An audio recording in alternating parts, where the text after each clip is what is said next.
The goal of life isn't to be happy, it's to live. So you have to feel. Obviously, I saw my dad do a job that he hates, and he works 7 days a week. So there's this pressure for men to do and to work and to provide, and they become like machines. So we've got a doing society, which is very masculine. But we need to be. We need just to sit in silence. We need to do nothing. We need to not look at our phones. Are we just in relationships to feel good? Or are we in relationships to grow? If you want more connection, get creative. Creativity is king. So you're starting your day with connection. You're starting your day with intimacy. Into me, you see. I hear so many men going, but I've done all this. And she's still not happy. It's not about the doing. Women want you to be with them. Online has created more disconnect and more anxiety. How can we create more connection and less anxiety and bring people back into community? It's so confusing, but ultimately a woman wants, and that's how then you can go deeply more into an intimate relationship with someone, and that's the missing piece.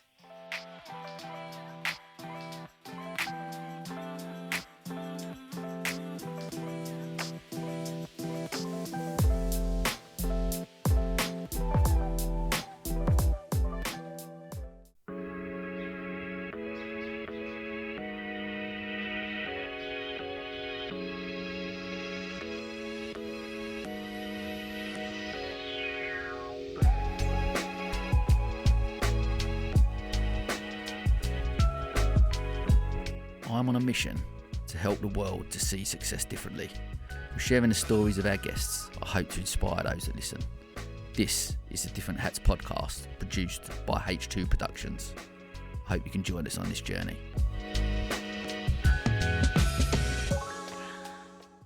Okay, I just wanted to say something about one of our sponsors, Search 7. They are a search marketing agency for social good. They elevate brands' online exposure locally, nationally and globally through strategic SEO and paid media consultancy. They specialise in many different sectors, including charities, e-commerce, travel, health and medical education, and professional and creative services. They also give agencies and charities the exposure they deserve via their hosted agency and charity events, helping to build community and connections. Their pledge is the inspiration behind their name. Since they started in 2011, they have pledged to give back 7% of their profits to charity. This has become a minimum of 7% each year, with their current fundraising surpassing £150,000 in support of 63 charities. Their latest campaign, #Share177k, aims to raise £177,000 by the end of 2026 to mark their 15th birthday. It's a pleasure to have them as part of the Series 7 of the podcast. I'm delighted. Thanks so much for your support. Okay, welcome to another episode of the podcast. I'm here with the fabulous Marina Lazaris. How are you, Marina? I'm good, thank you. Thank you for having me. It's such an honour. He's so good. We got introduced by obviously a mutual friend, Terry Bauer, and you sent me over a copy of your book that I couldn't put down, and I was blown away by it. And there's so many topics in there that resonated with me. So many topics that are really on point and relevant for what's going on. A lot of people have seen the film Adolescence or the series Adolescence, and around masculinity and toxic masculinity and what that sort of looks like. So, and you cover so many topics in the book around what it means to be a man, I guess, and why men need to love themselves a little bit more, right? Yeah. So I'm literally so excited to delve into it. But we're going to kick off as we always do, okay? Okay. What does success mean to you? How do you define it? Success to me is being at peace with yourself, living a life of alignment within, like honouring your values, being able to look at yourself in the mirror and go, like, I'm proud of me. That's true success, and being at peace with whatever's thrown at you. Has that always been something that's aligned with you from a success point of view, or has that changed over the years? That's definitely changed. I was in like a sales-driven, male-dominated environment, one of the boys. But so I've been around, I've chased the ideal, like, picture perfect look of success. I've had the 5-bedroom house, the Range Rover, and the watches and the cars and the bags, and to me that's not success. It's nice, but if it owns you, then that's not success. If you can take it or leave it, then that's success. It's still nice to have nice things, but not if it defines who you are. What was the turning point for you? Can you pinpoint a turning point where that your definition changed? A turning point. I suppose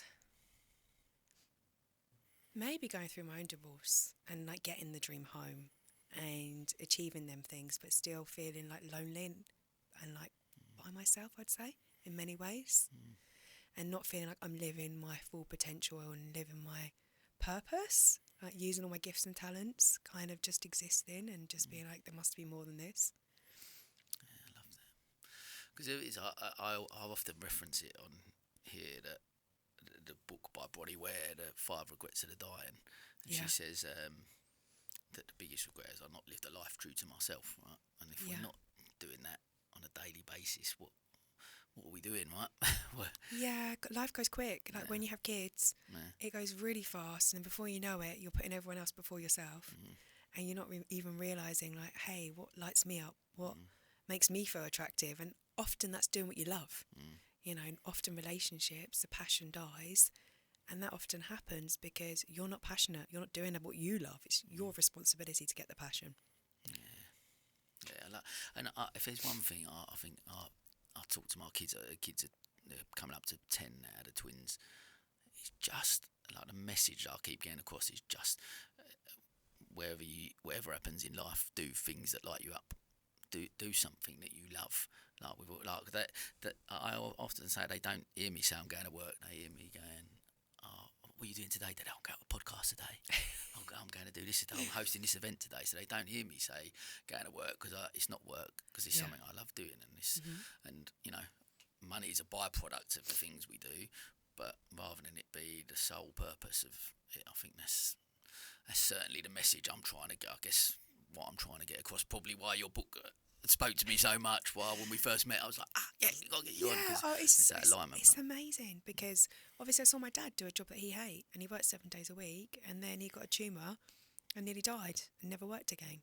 So there's this pressure for men to do and to work and to provide, and they become like machines, and they don't really, are not consciously aware of, like, am I loving this? Am I enjoying this? And how's it affecting my relationship?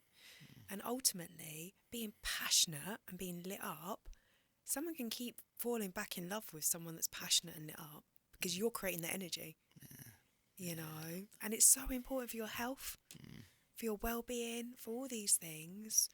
And it's something no one can take from you. It's like when I do my little bit of acting, when I do my coaching, when I have a podcast, no one can take that pure excitement, but everyone can take everything else from you. That's life. Your car can go, your house can go, partner can go.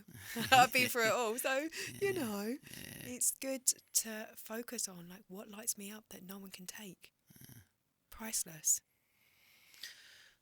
Look, I want to go back to the beginning. Talk to me. What do I need to know about life growing up, about you, and life growing up, and who shapes who sits in front of us today to get you to where you are now? Well, my parents definitely trauma bonded. And I was like the little counsellor growing up, and I had to act to get through. And I think you do pick your parents. You know, I go like, okay, I want to learn this, so you pick great parents. My parents are very good people. They show me unconditional love, but Irish Ukrainian mum, Greek dad, and you know, my mum was very hard. My dad's very like charismatic and outgoing, and and so. Two opposites, and I think it helped me really understand people. It helped me really understand trauma. It helped me understand, you know, how people can recreate that. And really for me growing up, because my dad nearly died, I just wanted my parents to be happy. That's what I didn't want anything for me. I just wanted to see two happy parents, but they were both depressed and they didn't work. So for me, that was such a big weight for me to carry, because I was like, well, why can't they just, I don't know, do something? I'd get a job, or, you know, I think at one time I got my mum a job working with me. I was always in sales, so I started working in sales, and I got her a job working at Direct Line Insurance. So I was a top salesperson at 17 or something ridiculous like that. But it didn't last. And but yes, I tried to be like the one that looked after everyone. So I kind of resonate with the masculine because being the oldest out of three sisters and looking after everyone, I resonate with that kind of the masculine very much so, because my parents were even like, when my dad was in hospital, my mum was like, you don't cry, don't you dare cry. So it was very similar to how a guy is kind of brought up. Yeah. You know, quite hard. And my dad was more of the soft, nurturing one. So it's very interesting to see that dynamic and to learn from that. And then to really learn like what's really important, I suppose. Because but what was really amazing about my childhood is my parents were good at guiding me, but then because they had so much going on, like my dad nearly dying and all this stuff going on. How old was you when you? About 10. Oh, but wow. he's still here.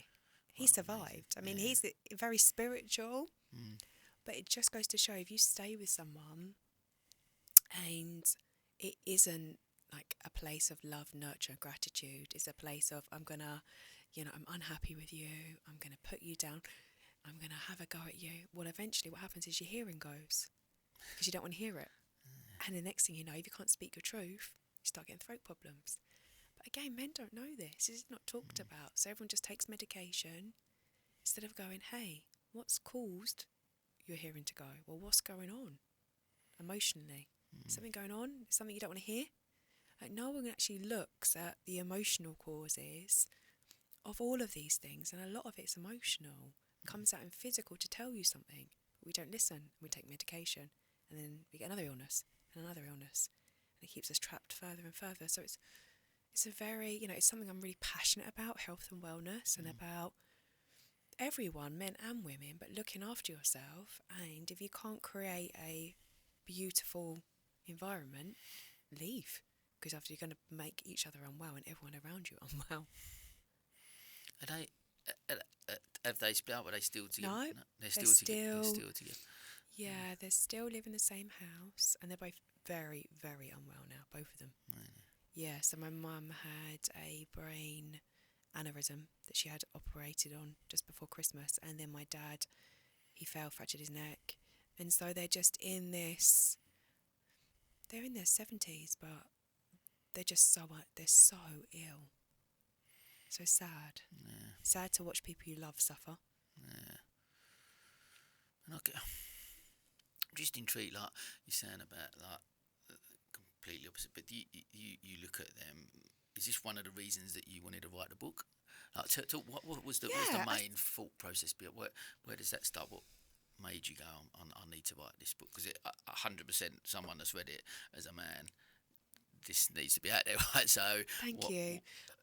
I feel like it was channeled through me. So I was going through a very difficult time, and I'd gone through my divorce. Lockdown happened. People didn't want to see me in lockdown because of my vaccination choices. I think, whatever anyone chooses, that's their own choice. So I was very alone. And then at the same time, people were coming to me for coaching, and I was helping them in like 1 or 2 sessions. And the book was kind of channeled through me. It wasn't like, oh, I'm going to do a book. I was around other very well-known coaches, like Tony Robbins level coaches. And I helped one of them with their book launch. And they were all men, and they were all around me, and they were all asking about love and relationships. And I was like, oh, I think and a couple of them wrote books. And I was like, I think I need to write a book. And it was more or less channeled through me. The book has 40 questions and answers. It's on my 40th. It was like the synchronicities behind it all, and that 40 almost being like completion of like a spiritual journey, whether it's Jesus or Muhammad or all these different like prophets. It's that 40 is that symbolism, and I think that age as well is very symbolic. So obviously coming to a time in your life where you actually know who you are, and then you can obviously share them gifts. Because for my birthday, I just thought I just want my work to be in this world, and if anyone picked up that book, it was almost like a guide. So they could have like the little subconscious resets, which is like my little prayers in there. They didn't feel that they were enough. They had little hacks in there. They had things that just simplified the really complicated spiritual world. Because don't forget, I've been in this since I was super young. Like I studied philosophy, theology, psychology at school. Like, I was studying this a long time ago. Then I was in sales and leadership. Then I trained teams. I've learned hypnosis, acting, like all of it. I put it all together. And I'm like, how can people need to know? Like, my mission has never been to be that most expensive coach, which I've worked with and I know. But for everyone to have access to this. Well, you talk about, I guess, that narrative that's out there around men, like you've mentioned that your mum saying to you, "Dad, don't cry," and don't like that. And there's still that. I guess there is still that pressure on men to, the archaic thing, man up and deal with that. What the stuff that you're talking about now, and the stuff you talk about in the book, are these processes that come later in life, like that realisation that we're later in life, like I got to 40 and start questioning things and you start looking inward a little bit more. But to really change it, is this something that we can start educating younger kids at, do you think? Or I think it's needed. Yeah. I think we can. I think there is a narrative that you shouldn't feel. But if you don't feel, then you're easily controlled. Because if you can't feel your sadness, if you can't feel your happiness, if you can't feel your anger, then you become numb, which leads to depression. That's what depression is. So depression, the goal of life isn't to be happy, it's to live. So you have to feel, right? But if you can't feel as a man, if there's all these men that can't feel, that all hate women or, we've got that kind of mentality and that have got them issues that they can't process, so it's trapped, then they're going to keep chasing.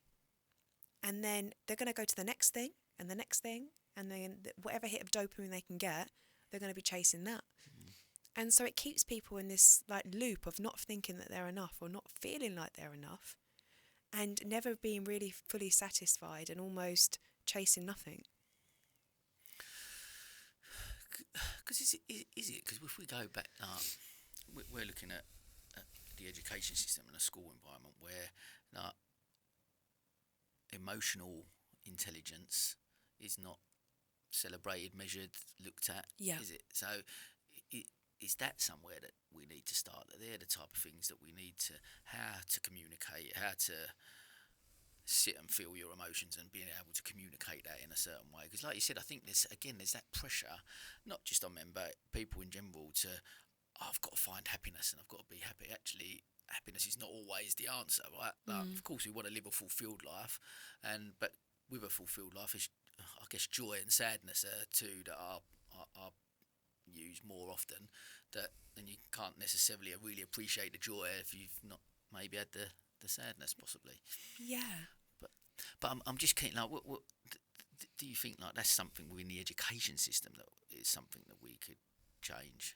I don't know if we can change the education system, but we can change what we're doing at home with the children. Yeah. So, the education system's a system, isn't it? So it's a system where, hey, AI's coming. Yeah. And it's going to get more and more. So I just feel emotional intelligence is something, I think I massively learned that from my dad. I was on the building site with my dad when I was very young. So I was like talking to everyone on the building site, loving it. But I think them types of things and like being with your children and them seeing you cry and them seeing you deal with anger. And so it's not alien to them. Because we often feel like we don't want to do it because we don't want to put our stuff onto them. But actually, if they've never seen us experience an emotion and how we work through it, how can they model it healthily then as well? Yeah, that's so. Cause we talk. I was literally talking about this last night at home. We were saying about the kids. Like, I remember growing up. I think I can remember that one time I saw my dad cry, like when his brother died. And other than that, there wasn't that sign of emotion. But I'd like to think that certainly as I've got older, I'm able to show my emotions more, and I'm in touch with that. I'm okay to cry, and I've cried on stage before, you know what I mean, in front, and I'm okay to share that. And I think I really want to teach the kids that, and we try and talk as much as we can at home and try and create that environment where we can. But again, I'm likening it to, because we've got twins, there's obviously that natural comparison, and yet one who's at school is measured successfully based on the fact that she's very academic, so she ticks all them boxes, and the other one is off the charts emotionally aware, like really communicates her feelings a lot. Is really in touch with that and able to communicate it. But she's been seen in school as a little bit behind. And I'm like, how can that be? Like, she's going to be fine. I know she'll be fine because she's really emotionally aware. That's where, for me, I think, like, I just feel like the education system's broken, because that can be, if we was to start, whether it does start at home, but I think it's still got to go through school somehow. We've got to get that into the education system somehow to be able to. Because that skill sets, the skill sets that you've highlighted in the book, and the skill sets that you've got, that's not something that's taught at school, right? Yeah, and I have actually gone into schools before. Really? Yeah, but it was too late. It was more at like A-level stage, and it was too late because the children just went from club to club to club. So the thing is, we've got to do in society, which is very masculine, but we need just to sit in silence. We need to do nothing. We need to not look at our phones. You know, and we need more of that. And so if you're just constantly putting children in clubs all the time, they've got no time to even be still, to think, to vision, to use their imagination. And that's where I saw children struggle. And I think I've always said to my children, like, hey, school's marking the school. I'm proud of you, no matter what. I guess that's it, isn't it? It's trying to give the message to that next generation that they're loved, and that's it, and surrounded by love, and speaking about those type of feelings and emotions and stuff on a daily, regular basis, that they're able to, I guess they're able to sit with those feelings. And I guess that's the thing, isn't it? And is this why men, I guess, struggle so much? Because we're not taught to sit with our feelings and know how to communicate that. Like, if I'm feeling sad, I just need to deal with it and get up and get on with it. I mean, I guess, like, where do we start? Where do we start with the boys? Where do we start with that next generation to help them? And I would say, like, Sam, it's like just feeling, right? So if you feel something, like, where in your body is it? So often we're in our heads, and we talk a lot about talking, but it's nothing changes in talking. It's in feeling fully, but it's like, so hey, I feel sad, it's in my throat. Okay, just shut your eyes and just press your throat and see what wants to come up. Oh, I was sad because I didn't say something. Right. Okay. Right, what's that like? Just take that in, shut your eyes again. Because shutting your eyes will take away like a processing, like a visual processing, and it will enable you to feel what's going on with your body. When your body calms down, you can actually process fully. So it's bringing the awareness to your body is so powerful. Like, oh, my heart hurts. Okay, shut your eyes and just feel your heart. So we're taking it away from just talking, because often when men come to me, I'm like, you don't have to tell me a thing. We don't even have to talk about it. Unless it's a new experience, that's okay, but we don't need to keep going over it. It's coffee shop talk. Nothing changes until you feel it in your body and you process it. Through a metaphor, through your body. So someone might be going, I just feel like I'm hitting my head against a brick wall. And we're like, okay, tell me more about that. How hard is it? And then when we go into this whole metaphor, and it's like, the breakthrough will happen, but it happens within them. So it's very different. It's a very different process than just sitting there and going, okay, let's just talk. It's so intimidating as well. Because I guess if you don't allow yourself to feel, and it is just talking, they're just words, and actually, because we're surrounded by noise, I guess, is that part of the problem that the society that we're in at the moment? We're just surrounded by so much input, there's so much noise, there's so much content that you should be doing this, should be, that it's hard to block that out and sit and feel. Like you said, how often do we just sit there and do nothing? We need to be productive 24. If there's 24 hours in a day, we need to be productive all the time. Is that part of the problem? Like social media? I'm just trying to. When people come to you, especially when men, they come to you, what are their biggest barriers? What are their biggest problems that they're facing? It's things like that, really. It's not being able to express themselves. It's not being able to, like, have anywhere to go with these types of issues that are coming up. That there's no nurture, and that's the feminine. The feminine's the nurture. It's the being. It's the not doing anything. no healing happens in the doing. Right, we've got to do this to X, Y, and Z. Meditation at 8. Because it's more masculine. Yeah. Like, healing happens in just, I'm just going to sit on the beach for an hour to see what's going on with my body. Like, something feels off. I need to connect with me. Right, okay. My stomach's in bits. What's my stomach telling me? Okay, I'm nervous. What am I nervous about? And then having them dialogues and them internal conversations with you, and then realising your body's a gift. Because if you don't listen to it, you'll get unwell. Especially if you're too much into that masculine all the time. Pushing. Because you're not listening. And all men are also intuitive. Some of the best healers I've ever met have been men. It's an absolute lie that they're not, because they are. And it's in the slowing down is all the gorgeous bits. Yeah.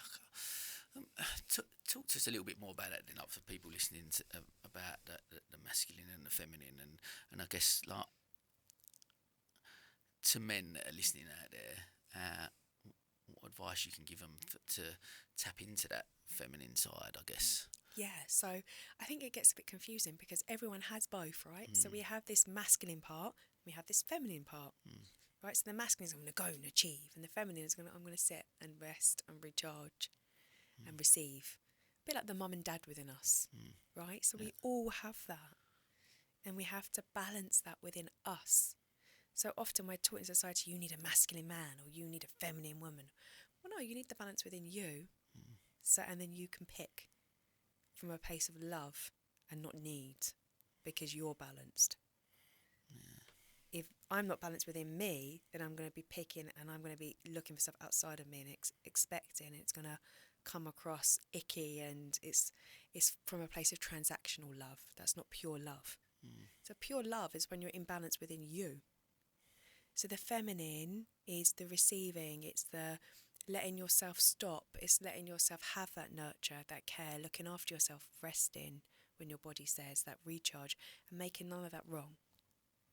Because that's when you're going to get your intuition, that's when you're going to get your ideas, that's when you're going to get your creativity, that's when you're going to know what to do next in your life. If you're so much in the doing and the masculine, which is the push, which most of society is these days, it's very heavily on, think about it, a baby's just in your stomach for 9 months, you don't do anything, it's just created. You just carry on.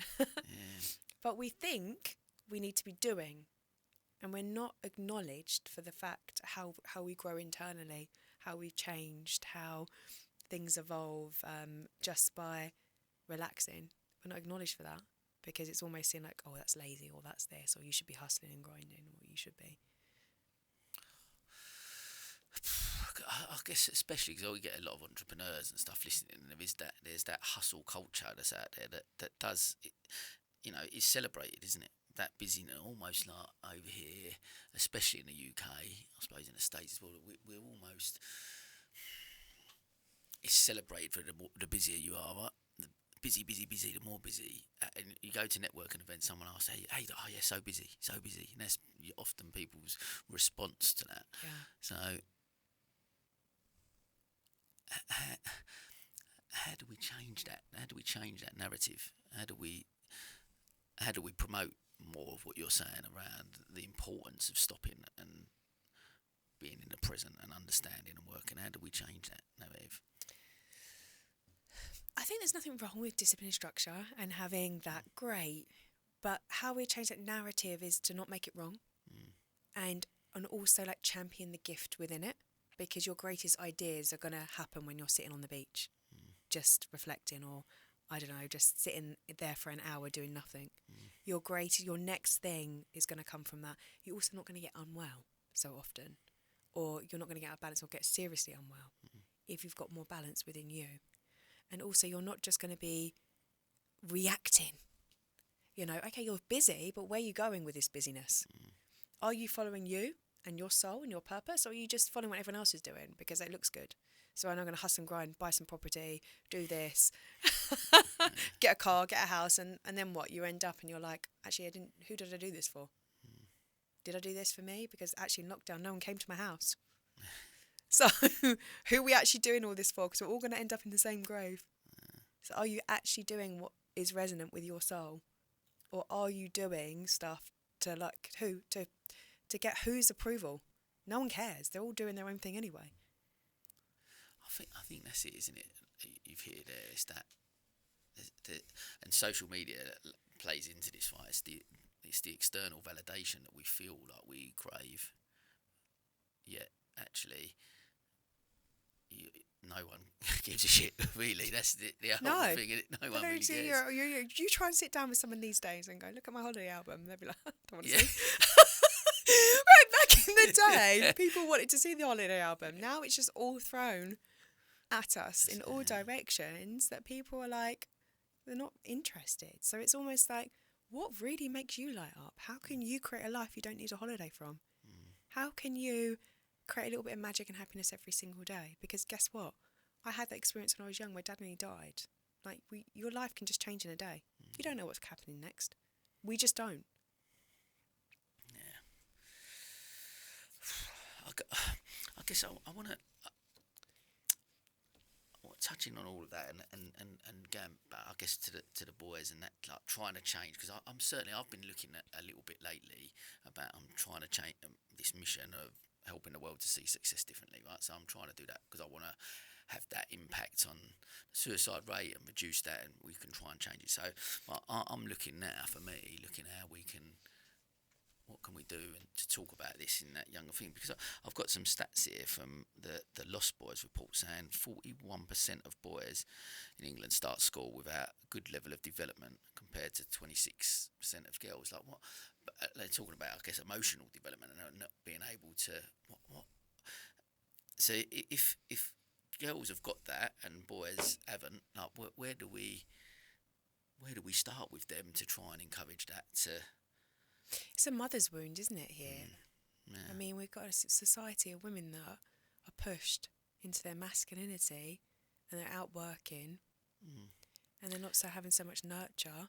So with the boys, obviously the girls are somehow getting that softness. So they're a little bit more developed emotionally and they're more security. But for some reason, the boys are not getting that. So they're underdeveloped in some way when they go to school because they're not getting that nurture that they need. And whether or not it's from the mother or the father, there's an element of, well, he's a boy. I've heard so many men say, I would bring up my son different to my daughter. Well, they're babies, you know? Is that the thing? Like, exactly that. Like, that, again, there's still that people saying, I would bring up my son different to my daughter. They're not brought up in the same way, given the same, not opportunities, but like you say, like, even down to, I guess, like the toys that they're given, right? Like, boys are given certain clothes, toys that are masculine, dinosaurs and things like this, and there's dolls and stuff over here. Like, is it down to that type of thing that we're looking at going? Is there problems with that? Do you know what I mean? Like, just looking at society as a whole, that we're just go. I guess the reason this resonates with me, or why I'm questioning, is because I had twins, Sienna and Lucy, but Lucy was born Luca, so she's been really gender fluid. So she's like been since 18 months since she's been at a point. I guess if there's a scale, she's very much on the feminine side of that scale, right? Yeah. So, like, but what highlighted for me was going out when we went to the shops to try and buy our clothes, like the stark difference between even the messages and stuff on boys and girls' clothes, like stuff like that. And I'm looking at these type of reports, and I'm looking at things around what we're talking about, and I'm seeing it in someone that's gender fluid, and I'm seeing how there's such a stark difference. And is that where it's just got to be? We've got to look at people just as human beings, and that's it. Yeah, and I think it's beautiful because we are human beings, we're not human doings. So we're not trying to make somebody into a machine. Like, boys are more made into machines. Don't feel hard. But, you know, I had a hard life, so you're going to have to know how to be a man and have a hard life. And I think that's really sad. And if we looked at humans as beings and souls, and we just loved them and nurtured them and let them, because obviously it's all material anyway, like toys and clothes, and like, well, we don't really need any of that stuff. It's just all kind of pushed on us anyway by the images, because everything's going into your subconscious conditioning. Everything's going into making you believe who you are is who you are. So we come in like a soul. We don't know. So the first 7 years of our life is our subconscious conditioning being formed. All the messages, what we watch, what we see on TV, that's creating the program we run on. So we have to be really careful what we watch, what we see, what we do in the first 7 years, or as parents, because that becomes our conditioning, our beliefs about us, our beliefs about the world, our beliefs about relationships. The only way to change that is when your brain goes back into theta, which is the first 10 minutes when you wake up and the last 10 minutes when you go to bed. And that's why it's so powerful when you listen to beliefs, what you watch, what you let go into your subconscious during them times. That's why I love what I do with people when I give them my hypnosis recordings. They can listen to that. They can listen to my voice before they go to bed, so new beliefs can go in. So we understand this is a program we're on. We're running on a program, and everything we're downloading is making us go a certain way. When you don't watch TV no more, and when you're in your own little world, like, you can look outside of it all and go, oh my gosh, what was I thinking? I was just on the program though. You've got to forgive yourself. And just be like, oh, I was on this program? Okay. Didn't quite work. They're going to a different program now. I'll rewire it. But I think the judgment around, I think judgment's massive. Instead of just going, hey.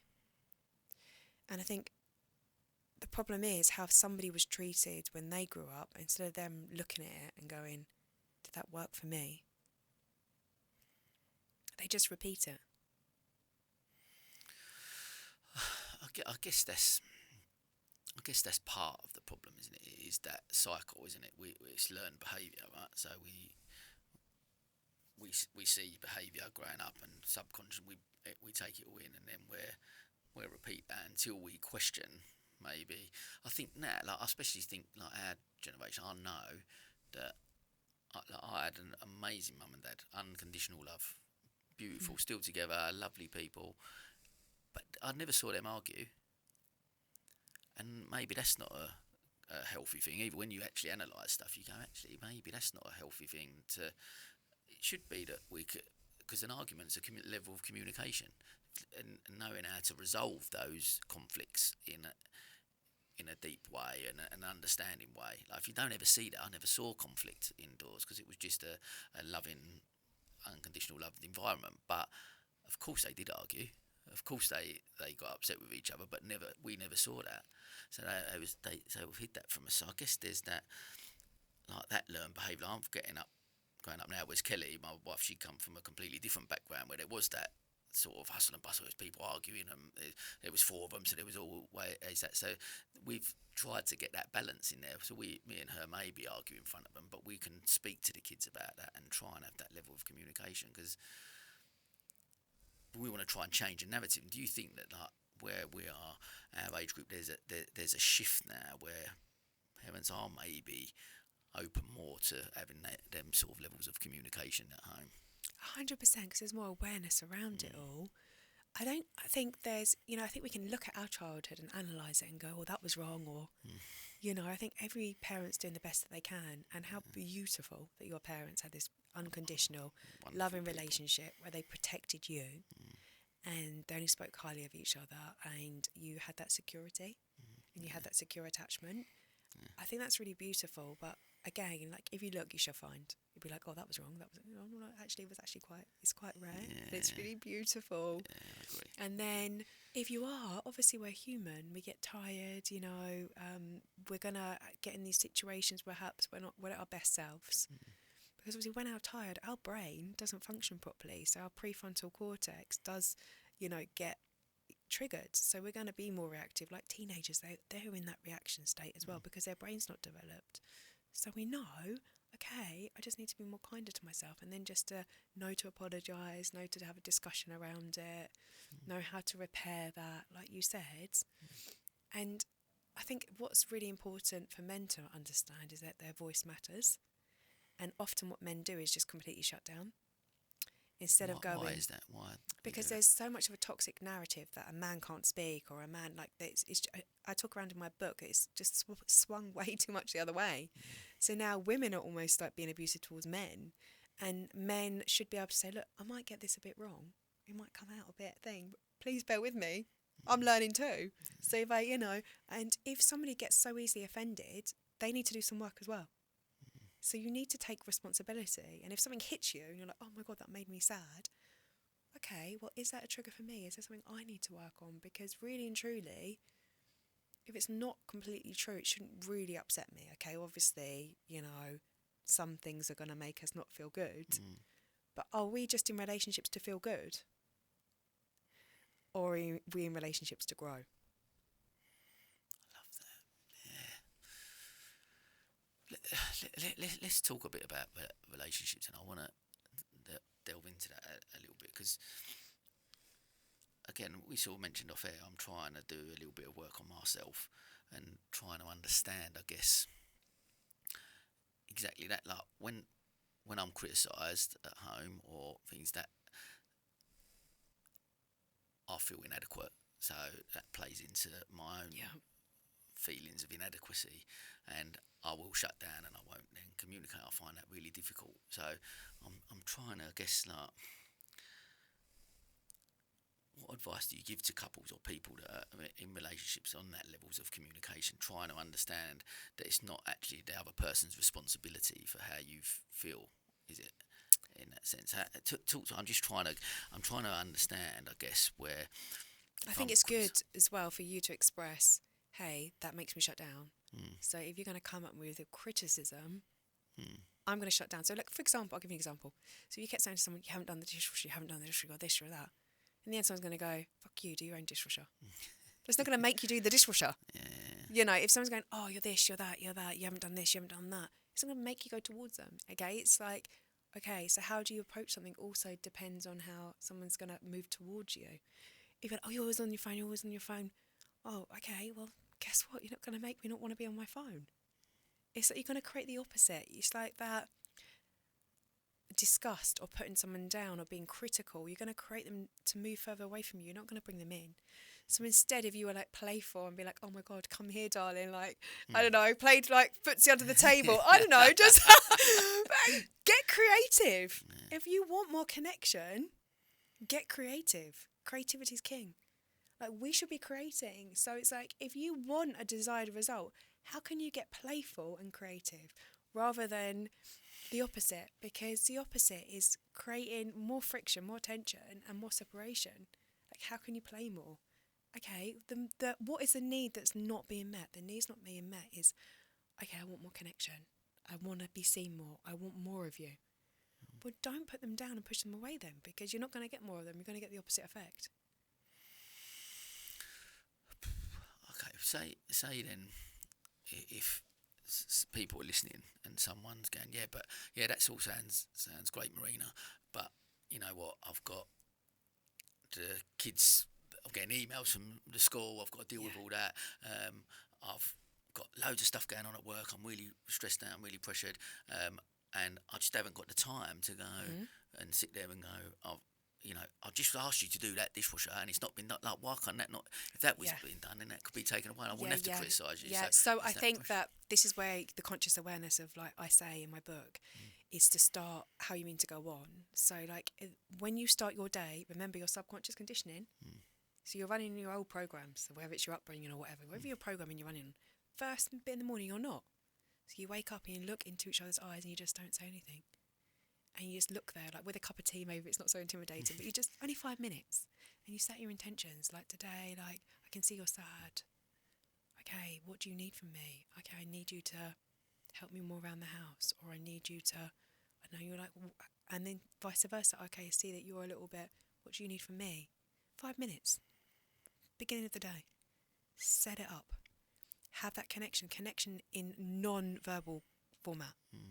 Because if you just stare into someone's eyes for 5 minutes and put the timer on, you're going to see like a whole new world you haven't seen.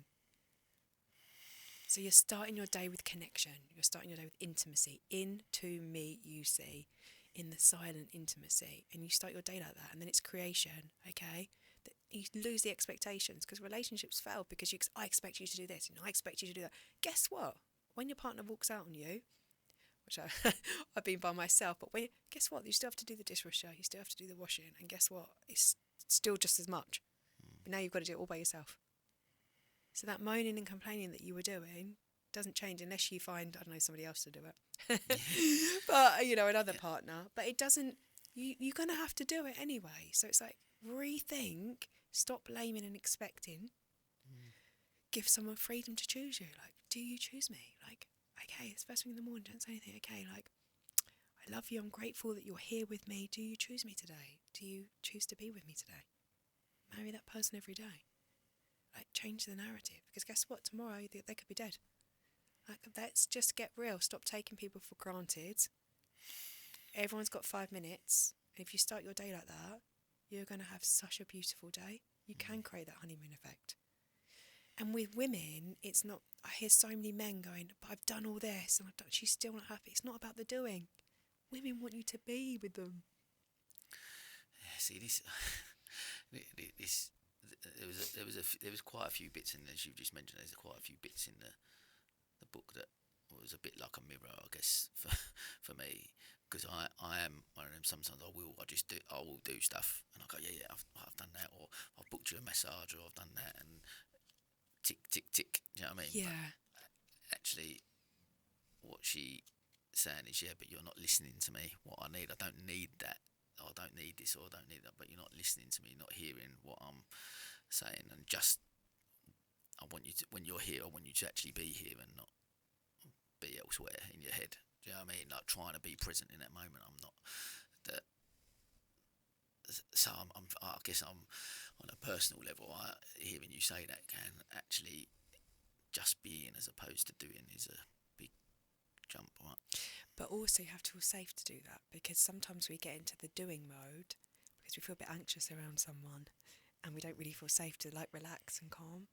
So again, you have to be compassionate to yourself and also know, like, is it safe for me to be? Because if you feel like you're going to get criticised and attacked, can you just relax and just be?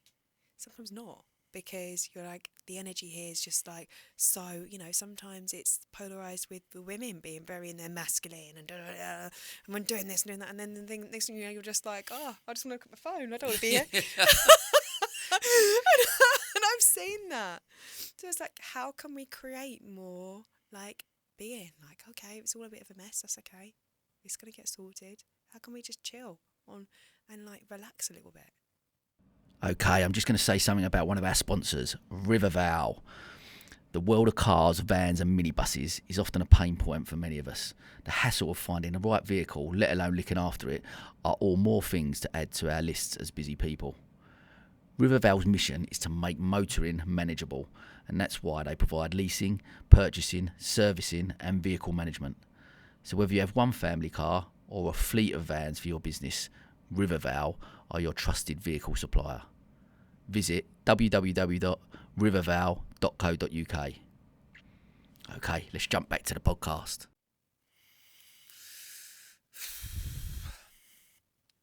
But if for people that, I guess even in my situation, people that are listening,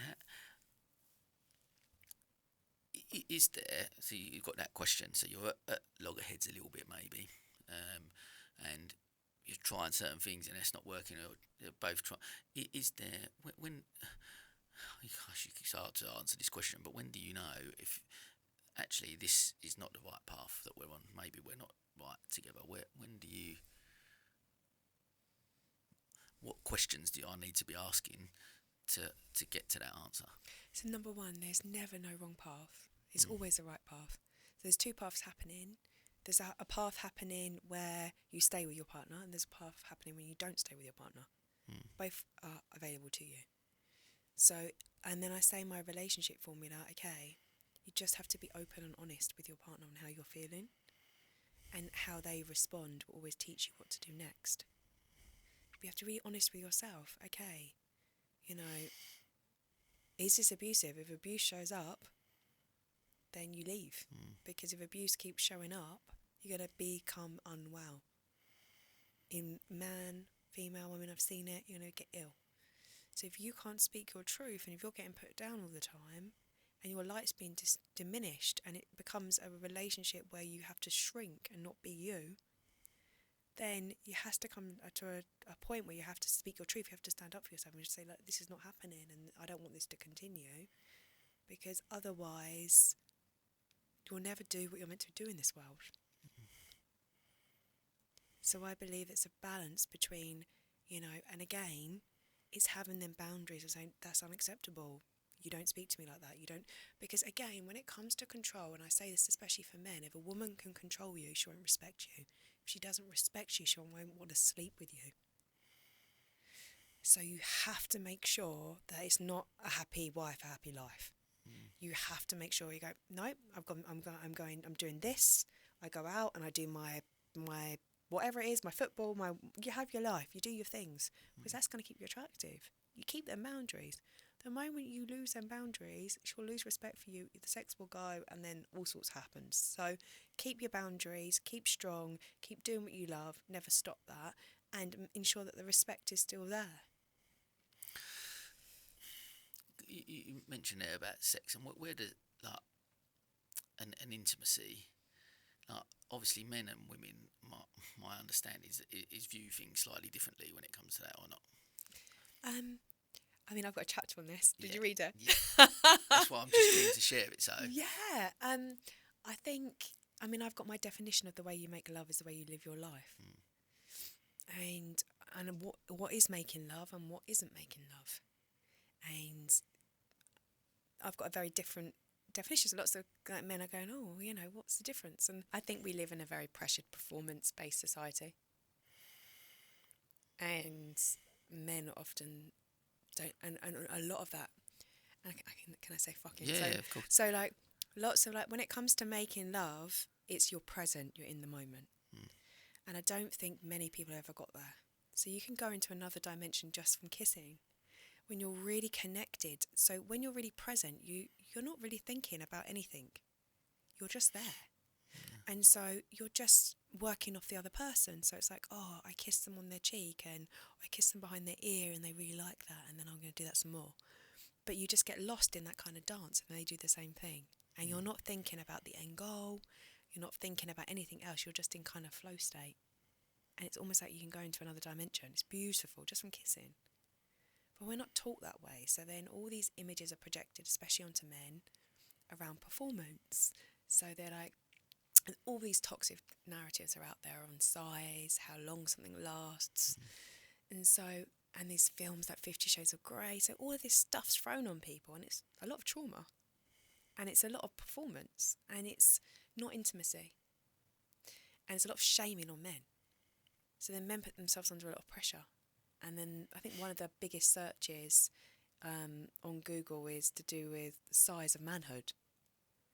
And you're like, there's a lot of men out there that feel insecure when they shouldn't feel insecure, because that's not intimacy, that's shaming someone, and that's control. If someone's going to be like, you see women that are like that, oh, look, the size of this, and you just think, that's not really intimacy, that's shaming someone. But people don't realise how long it lasts, or if you are with someone that you feel safe with, it's going to be incredible because you feel safe with them, because there's no expectation, and it's not about the performance. When it's not about the performance, you go in flow state. You don't look what someone looks like. You don't. It's because you're on, you know what it's like when you're in flow state. Can you think of a time when you're in flow state? Yeah. You don't even think. You don't even look. You're just in the zone. That's the goal. So I say that the fucking mode isn't how you're doing it, but it's like, okay, I've read this book, whatever it is, and now I'm going to do this. Right, this is my step-to-step manual. It's going to work. And doesn't matter how good it is, the woman's going to feel, if she's intuitive, because some women aren't, but if she's intuitive, she's going to feel like he's doing a step-to-step guide here. He's either repeating what he's watched on TV, or he's read how to do this, or he's watched something and he's just repeating it. He's not actually tuning into me, seeing what I like, feeling into my energy, maybe asking me, flowing from me. There's so much of this towards men where they're like, I can see it on social media, they're like, oh, learn this and learn that. And I'm just like, these poor men. It's just tune in. you can feel like, oh, she really likes being kissed here, or she really likes this, or maybe I'll ask, or and that's the fun of it. But the ask, is that the, again, is it going back to younger generation? We don't, like, sex is not talked about Yeah. at a young age. Like, we definitely didn't talk about it in our house. Yeah. Growing up, so because there is shame around There's so it. much shame, and it's not shame. There should be no shame. It should just be like, how do you eat your breakfast? How do you like making love? Yeah. Because why not? Because it's a good thing. It's a fun thing to talk about. Everyone does it. Yeah. It's normal. It's natural. But the thing is, if we don't have these conversations, that's where people get used and abused. This is where all the problems happen, because we're not having these open conversations. And you can tell a lot by a person when you ask, "Ooh, what are you into? How do you make love?" And if you ask it really early on, it's really amazing, because people don't have a chance to lie. So you can see who they are. But what? Or trying to mold, not lie, but like the sales strategy of like, I'm going to mould into what you want, not be who I am. Because I guess, again, back to, like, with the connection side and communication, being able to be honest with your feelings about, like, I don't know, you sit there and go, I don't feel adequate in the bedroom. I don't feel like I'm giving you what you want, or I don't feel like, being able to express those feelings. I guess if that's met with, but I like this, and having that open communication about it. I guess if you know what you like as a man, and then you find out what the woman likes, then, like you said, back to that word playful, I guess, Playful. We all need more fun and play and creation and, okay, so should we try this, or should we, it should be fun. It should be playful. It should be like, no shame, say anything. And be open. If you can't have them open discussions, then again, there's that insecurity. You should be able to have open discussions and just with no shame. Yeah. Because it's just normal. And don't forget, quite a lot of stuff's being forced through subconscious as well. So it's good to go, like, is that something you really want, or is that something you've seen? Just be really curious with yourself and with others, because sometimes you see something and you're like, oh yeah, but like, or something's just pushed on you and you're like, oh, but then is that something you really want to do? So it's like having them conversations with yourself sometimes and checking in with you. Because I guess where does pornography play a part in this breakdown? I guess of it, and it can't be fully blamed, I guess, but is pornography part of the breakdown of intimacy within relationships? I think it's massive. And I just think, I was looking at some stats around OnlyFans and the way that it's increasing. Like, it was like in the billions. Like, people are spending on it. Really? Yeah. And you're like, wow. Because, I guess, again, back to the whole performance side of things. When if you watch porn, you're gonna, someone's gonna have a massive dick, and they're gonna, from a black man's point of view, and they're gonna go for half an hour, and if that's your view of what actually that's a successful sexual encounter, that's not reality, right? Yeah, because it's performance. Again, it's just like a performance, it's image, this is the way it looks, and that's not intimacy. When you're intimate with someone, you don't look at what they look like. It's not so visual. It's more feeling, smell, taste. It's all these things. It's all of your senses being stimulated, and really stimulating the senses, which is completely different to what you just see. So these days, I think a lot of visual aspects are being thrown because of dating apps, porn, all of these things, social media. So we're in a time where people are not actually having as much real intimacy. It's more virtual, and great, because if you keep people feeling inadequate, men feeling inadequate, then they're not going to want to go out and have real intimacy, and it's just easy access, and then they're easy to control. And there you go. AI is easy to come in, isn't it? AI robot woman, end of the human species. We joke about it, I guess, but then there is the possibility of that, right? Like you look at. I mean, look, I even look at some of the stats I took out. like it said, the average age of first exposure to porn is 11 years old. So kids of that young, that's what they're seeing. That's the thing. So I had like, and that was more so because we didn't see it with magazines when I'm 11 years old, right? So there's. But we don't. The thing is, though, we're not seeing this as like abuse. No. But in a way, it is. You know, if you do think about it, like even if you open Instagram and you get these weird things like popping up on that, you're like, I didn't want to see that, or Snapchat or whatever it is. So you know, how much of it is abuse and grooming? And I just think, again, for men, it's the KPI of manhood. It's how many women you've slept with. Oh, this is amazing, and all these narratives are thrown on men. So, but they haven't had a chance at 11 years old to think about this or to find out their values or understand these things, and yet porn is thrown on them in such a young, impressionable age.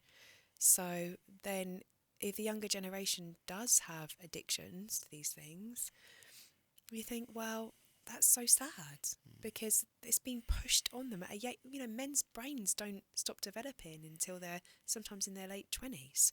So their brain hasn't developed fully, and then porn's been thrown on them at 11. So then they've got some association because they had, oh my God, I looked at this image and I shouldn't have been looking at it. So now I think it's sexy. Do they? Or is it just because it's inappropriate? Do they? Because they associated shame with sexual arousal. So now they've got this association with shame and sexual arousal. So where's that going to lead them? It's going to lead them to a path of lots of addictions.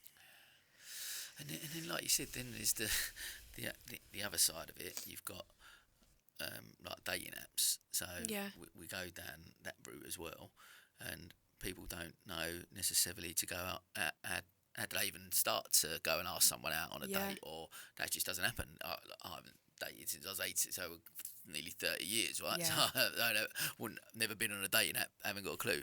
But like, that is how people meet people now. Like, but even that potentially is an issue, right? Like swiping that way, just to find where do we break? How do we break this mould? Like, how do we break where we are now? If they're looking at porn, that's how I need to be intimate and have sex. To get someone, I'm going to go out and I'm just going to pick what one I want, and then we're going to go, and then I'm going to try and perform like this. And there's a breakdown. There's no level of intimacy, communication. Where do we start? Where do we start to change this?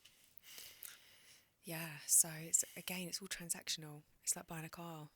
It's like, you know, you're in this transactional, like, fucking mode. Everyone's fucking themselves and they're fucking everyone else. It's just, like, sad. So how do we change it? Well, the dating apps I don't think are really working. So it's creating events and community things where people get to meet on a connection level. So getting back out into community, creating events where nice people are going to be there. And maybe not like networking and events, but events where it's just different. Everyone just kind of sat around a circle or something, I don't know, just on the floor, or just something random, just more like having a little chat, cozy. So you're creating more events in the community, and we're having more of these conversations and going, you know, is that really satisfying you? Swiping on that person, watching that porn and having sex like that. Are you enjoying that? And when we have these real conversations, people will stop and think, I'm actually not enjoying it. So if you're not enjoying it, why are you doing it? And I guess by creating more spaces for true human connection. Because you mentioned a bit again about AI. Actually, I think AI is an incredible tool. I think it's an incredible tool, and I think, but it is a tool. It doesn't have a soul. It's not going to be. I was just part of a woman on who wrote a book called Leading with Soul in an AI world, and we was talking about this thing about this. Right, it doesn't have a soul. It's not going to look into someone's eyes and build a human connection. Right, it can't do that. Don't get me wrong. It's getting more and more advanced, and we joked about earlier, going, well, I could maybe create a AI robot that's beautiful, attractive, and not going to criticise me or dig me out about stuff. And then what is that the end of the human race? Well, because ultimately we and COVID proved this. I think that we crave human connection. We so do. We need the touch. We need the oxygen. So I think it's interesting, right? Because what happens when it comes to healing? So often relationships come together to heal something, to evolve, to grow. And it's the energy. So in between us now here speaking, there's energy that's being co-created. It could have a colour, it could look like something, but it's energy, right? in that energy, like something changes, something transforms. You can only do that to souls that's genuinely lived, overcome their own stuff. If I've transmuted my trauma to love, then somebody just being in my frequency can also do it. That's what AI can't replicate. But even more so, I think social media, online, is just giving us that thing, like, we want people, we want a community, and it needs to be created. Like back in the day, you probably remember it, when they were like, there's going to be no more books, everything's going to be paperless, and then everyone just continued buying books. And it's this movement where it's going to be there, but we're going to understand the power of people, the power of relationships in evolving, and contentment and peace, because people that are isolated don't live as long. It's scientifically proven. They have the worst health conditions, and they're most likely to die. So it doesn't really matter. It's community and connection which keeps you looking younger, healthier. It keeps you alive. It keeps you more, all of these things. We need one another, but it's just, we need help on slowing down. We need help on real, genuine connection. And I don't think the dating apps and stuff work. I don't think it's great, even if you do. Because when you coach someone, you say, how did you meet? Tell me about your story. And if the story is like, I swiped right, had them over, we had a hookup, it's great. But in 10 years' time, are you going to pick that story? Oh, they didn't like me, then they did like me. So you're just telling me a trauma bond, right? Okay. So in 10 years' time, when it gets really tough, when things do get tough, you often go back to the story. Like, tell me your story. How did you meet? What did you love about them? And your story, the milestones on when you met, how you got married, your first kids, that's your story. What you create, what are you creating? What do you want to create? And if it's not, it's fine. We've all gone towards stuff that doesn't serve us, but if it's not serving you, don't keep doing it, because that's self-abuse. So much to unpack there, because I'm just trying to think of, like, for the next generation. Like I say, my understanding and listening to, like, a lot of boys and men maybe haven't got a clue even where to start going out to go up and ask someone out or see someone. When was the last time? Yeah, I need to teach. I need to be doing workshops on this and Q&As for guys. Yeah. Because it's 100%. It's just be nice. Just be like, hey, do you want some help with your bags? Or, oh, you look beautiful. And just see how the person responds. It doesn't have to be complicated. And again, normally pretty women don't get approached, and no one talks to them, so they're very lonely. Yeah. So again, people think people are going to respond a certain way, and if they respond to you opening the door or you being a gentleman and they're rude as a woman, okay, that's fine. That's their issue. But ultimately, what you'll find is lots of people are going to love it because it's so rare. So when I go to America, all the men are like, open the door, open my car door, open and I'm just like, wow, isn't this beautiful? And this is what we need more of, because it's that genuine love and respect for each other as men and women that needs to be brought back, and that respect. Yeah, because you do talk about in the book about chivalry and like how that, but so what you're saying is actually it's more on if a man's doing that, you're encouraging men to do that. Right? Yeah, encouraging men to do that. I think it's beautiful, because it's a love. There's nothing more sexy than a man who loves women, because you feel it. Yeah. Oh my God, he loves women. And it's just a gorgeous thing. If a man doesn't like women, it's unattractive. It's the most attractive thing a man can do is love women. So if you love women, like you love cars or whatever you love, you're going to treat it nicely. You're going to open the door. You're going to, compliment them. You're going to just love women. And this is why these certain men do so well with women, because they've got no baggage. They've got no mother's wound. They've got no issues. They just genuinely love women. And it's just bringing people back to that. And the same, like, for women, for men. Like, if they've got their hang-ups with their dad or past relationships, clear that baggage. Don't carry that around. Not everyone's the same. If a guy comes up to me, I don't think they're trying to come on to me. I just think they're just having a chat because I haven't got them issues. But if a woman has them issues, then that's okay. That's her stuff. Don't stop being a good man. Because I heard, I can't remember, I listened to a podcast the other day and they was talking about this type of subject, and they was talking about like how there's been stuff that, again, back to shaming, I guess, there's been stuff online where someone's in a gym and they've set the thing up and a guy's come over, do you need help with that? And it's like, they've almost taken the piss out of him for doing that. Oh, right. Yeah, and you're like, what? That's such a... Because then blokes are like, well, I can't go up and approach someone in a gym. But what they did mention was, if it was a really good-looking guy, then that's fine. That would have been okay. If he wasn't as much of a good-looking guy, he's going to struggle. So how many then of blokes who are not looking like Brad Pitt are going to struggle to go up to an attractive woman and offer help or be kind? I mean, I have always been so nice, and so, because I've never, but I'm a nice person. So again, if somebody's not a nice person, if someone offers to help, especially if something's heavy in the gym or whatever, I'm just so happy and grateful, and like a little chat, and you know, I just think if somebody's being rude, then that's on them. There's no, it's just, again, whoever created that video, I mean, I'd be quite ashamed to be putting that out there, because that's what's wrong. Women like that is what's wrong with society, because actually it's who you're being. So you're being unkind to someone that's offering you help, so you can't receive. So if you can't receive, then you're never going to get anything in life. Like a woman, feminine is to receive. So masculine is meant to be doing these things. That's how the dynamic's meant to be. Can you imagine that? Like a woman that doesn't, and then puts it on social media. That's so toxic. I'd love to see that clip. Yeah, it is. But it's horrible. I heard it and I felt to myself like I'll go back to when I was sort of 16, 17. I was a fairly confident guy. Like I played football, did whatever, and you could, and I just loved chatting to people. I've never,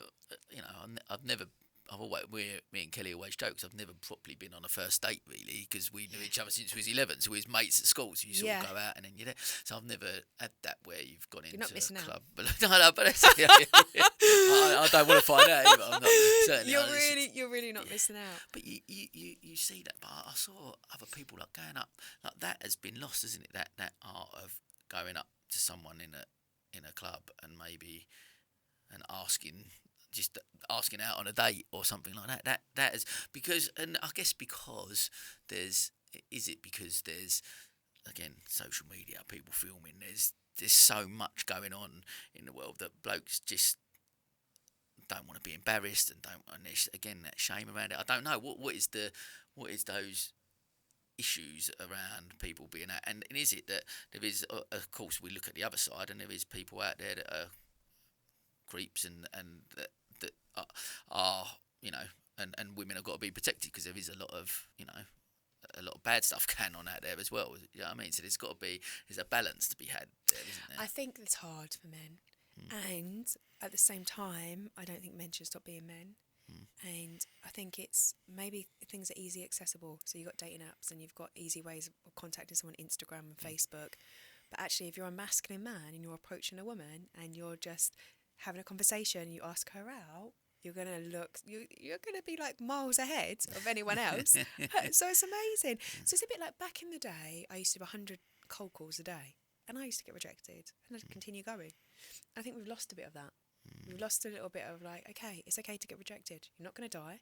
You know, nothing's gonna happen, and we're just gonna learn. And eventually, you're gonna get someone that's on your same frequency, and eventually you're gonna learn. Does that person not look like a good, nice person? And it's even just, like, could be just like dropping something near them, or I don't know, seeing how they respond if you're a little bit anxious at first. So there's little things that you can do, but ultimately you'll feel it. You'll feel the energy the more that you tune in. And I guess is it again back to the feeling of knowing who you are. When you're confident within yourself and you know you are, it's easier to come across as being confident outside. But and if you are rejected, you're okay. I can deal with that because you know who you are inside. Finding out who this person is, what your values are, who you are inside. Once you're aligned with that's got to be easier to be able to approach that situation. And also as well, it's like if somebody come up to me to talk to me, I just talk to them and probably even just want them as a friend because I'm that type of person. Now, if you're going to talk to someone and they're not like that, then it's their loss. Because if they're just looking for transactional or just to get something out of you, or you don't look good for their image, or whatever they're going through their minds, we don't want to be around them anyway. So at the end of the day, if you look at it around, I'm the gift. So if you look at it, if you build your confidence and are around people, get coaching from people that are like, hey, let's help you with this, let's help you with the confidence, you are the gift, they see all the ways that you are the gift. And if you approach someone and they don't receive that as a gift, what a beautiful gift, someone approaching you. They don't receive that as a gift and they're not kind and they've got some issue around it, then that's something they need to work on. And that's okay. But don't stop being you. Don't stop being a gentleman. Don't stop talking to people. But then I suppose I've received it the other way too. Like I went to a networking event, which I never really normally do. And I just talked to someone and he didn't want to talk to me, this guy. And then afterwards, I think he looked at my social media and he was like, oh, I'm so sorry. And I just thought, oh no, you were really rude to me. And I was just, but I wasn't coming on to him. And it was just, you know, so you do get the other, and a lot of it's around being in control in relationships. So I see this a lot with men, that they don't even want to look at you and you're like, oh my gosh, I feel sorry for them because I kind of know what that feels like. When my ex-husband didn't like it that I spoke to so many guys, or I knew guys. So then I used to go red if a guy would say hello to me, and it was so controlling. And so when I see that in guys, I'm like, that's so sad because you're not being you. And it's okay to find women attractive. It's okay to have sexual energy. So this is good. That's your creativity. Channel it into something else. But don't stop being able to have a conversation with someone or find someone attractive and be horrible to them. Like, because I guess again back to the whole thing within kindness, right? One of my just biggest kindness. values, just if we create a world where people are kind, Just kind. come from that place. If you come from a place of kindness, always, we're And not to create- receive anything back, other than like, yeah. if you're like, hey, I'm just going to put my love and kindness in this world, see how many people I can smile back at me today, or you know, that's a life well lived. And if somebody's, but yeah, I have received it from men, where men have, and I never would come on to a man, which is so funny. But I have received that, so I kind of know what it's like to feel like to be a man sometimes, because you are just like, I wasn't coming on to you. To just, I guess that's it, isn't it? Like to go up and just have a conversation with someone. I guess it's that part. But like, there's that feeling, isn't it? You're going up and having a conversation with someone doesn't mean that I want to sleep with you straight away, or I just want to, I just want to have a chat. I get on with people. I just want to have a chat with people. So you go out and you put that energy out in the world, and you want to be kind and stuff like that. You don't want to. It's not all. There's not always, like you said. It's back to that transaction. I think we've been programmed to feel like we're in a transactional. It's horrible. Society, where everyone's looking to get something. Yeah. Rather than just being a nice human being and being kind and smiling and getting back to that just pure state of unconditional love for people, and that's where we need to be at. We need to change how it's. But I guess like listening to the podcast I did the other day, listen to some of them stats that we've read out already. I'm like, I mean, what's this one? This one on relationships, and so 63% of men aged 18 to 30 in the UK are single. Sharp rise from 38% in 1990. Like, if that age group, then again, that's a massive statistic, right? Who are single and not like. I talk around this in my book. Because there's this narrative that you have to become something before you can have a relationship for men. So there's a lot of men out there that are annoyed, frustrated, and they don't like women. And it's this narrative that's been pushed onto men, which you have to be this successful man with all this money. And it's not true. You can have creativity. You can go on a walk with someone. Like the best date ever can be like finding out like, oh, she really loves astrology. She loves stars. Let's go and get a picnic blanket and go and sit under the stars, right?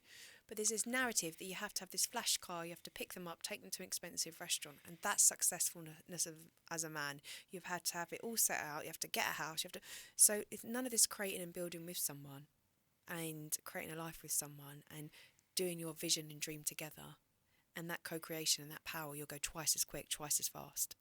There's none of that these days. It's this kind of superficial, oh, that person expects this, or I have to become this, I'm not enough, I haven't got enough. And so these men are almost shamed to hustle and grind and then pick a woman out of a catalogue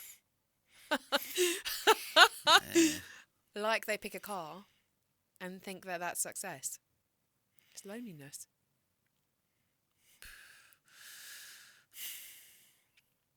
Because and look, you talk about that, about success and that perception of what it means to be successful. And again, back to the whole reason I do the podcast, right? And you relate it then to the suicide rates, and like this again, this pressure on men to have achieved, have done something to a degree. We've got this picture over here, and it's going. And when you look at the statistics, that it's the biggest killer in men under 50, right? Suicide. That just blows my mind every time I hear that. Right, that's the biggest killer. 60% of those are finance or economic related issues. Right, so you go, what success is money, wealth, fame, all of these things, which is bullshit. So if we know that, but actually we're still measuring it like that over here in society, and people are killing themselves over here. And then when you relate that, then with success, with the car or the business or the status within an environment, that's what's attractive to a woman, and that's how they're gonna. And then they're not in relationships as well. That's playing all into the loneliness side of it. So 100%. everything is. So I think like finances and stuff like that. People are going to overspend if they don't. A lot of this is to do with not feeling enough, right? So people don't. They have that core belief that they don't feel enough. They're not enough. Yeah. That comes from childhood, right? So we've got all these men not feeling worthy of love and not feeling enough. And so then they're all working hard to perform, and then they might have issues with money and all the rest of it. None of this is who you are. You're still a soul. You're still a human being. And the right person will love you for you, and you can co-create and you can do anything together because you'll have that energy of mutual love. And it's not true. All these things aren't true. The best relationships come in and they accept you fully, and you can get out of debt and you can do this and you can, it's all make-believe anyway. When you die, none of it matters. It's just all make-believe. If you look at it like it's all make-believe, and actually you can change it all. So what are you creating? And don't be around people that make you not feel good. Don't be around people that are going to put you down. Don't be around don't watch these things. Be like, okay, every day, develop that self-love to yourself. Like, hey, I'm doing well. I love myself. I've got the love of my life here with me. She really loves me for me. When you love someone, you can be in a one-bedroom flat with them and you're the happiest ever. You can be watching box sets. Like, when I was really in my first love, I stayed up all night watching box sets. It was the best thing in the whole entire world. That was the best. That was the best. Yeah. Better than any 5-star restaurant and getting picked up by a Ferrari and all the rest of the things that had been in my life. That was the best. That still was one of the best. So people have these fake perceptions of what, where they're going towards. Ultimately, it's going to be the person who you're going to sit with and do nothing with. It's going to be that person you can just sit and watch a box set with. Brilliant message. But then what? So, men listening now, feeling like have been on their own for a while, maybe not in a relationship, and they've been on their own for a while, and feeling isolated, feeling they're not measuring up to this level of success, feeling stuck, I guess, where they are. What's the first thing? What do you tell them? How do they start to get out of that? Well, they can have coaching with me. Links will be in the and events. So I'll do events. But how do they start getting out of it? It's what you're telling yourself. So first thing in the morning, if you can start I am statements, I am enough, I am lovable, that's going to change your subconscious. If you can listen to a meditation with that rewiring, you've got the love or love songs, or you've got that love here now, that's going to change. It's going to set you up. Beginning of the day, create. Today's a new day. I'm going to create. Today, I'm going to make 4 people smile in the street. So take the attention off of you and take it more into what happiness, fun, playfulness, love you can create. And just do it one day at a time. One day at a time. Really figure out what your gifts and talents are. That's going to make you super attractive more than anything else. That's the most attractive thing a man can do, is do what he loves. So figure out what you love. Figure out your passions and purposes. Work with people around that. Really important. It's super attractive. So what lights you up? Go towards that. Go to them places because you'll meet like-minded people. So, like, remember who you are. Remember you're none of these things, these status things. You're you. You're unique. You're amazing. There's no one else like you. And be around people that build you up. So important. There is so much in life. I think, like, even like listening to you talk like that, there is just so much. One of the reasons I run the community and do events and all of them things is because exactly that. You want to surround yourself with those people who lift. And I mentioned you for offline where I said about that 100th episode event. I was surrounded by love. 150 people there just to support me, who saw me, who heard. I felt seen and heard. I was lifted up. I felt. And to surround yourself with that, and the reason is you go, because I'm passionate about what I do, so you go and you speak to other people. I thrive on speaking to people who are passionate about something. Like when we first met in Terry, and there was an immediate thing where and I was like, I've got to get you on the podcast. And I saw the book, and I was like, I read the first page or whatever. Like, this is the lines of where we are. So there's something about finding, you're exactly right. There's something about but I guess there are people that are lost. I don't know what I want to do, or like especially that younger generation. They're coming out of university, schools, whatever. Don't know necessarily what it is. Where do they start? I guess that's where a lot of the, because we're talking. I'm in my mid-40s and I'm only starting to come to the realisation of where I am and who I am, and asking them questions. Tough questions to myself, but asking them questions and looking inside a little bit more.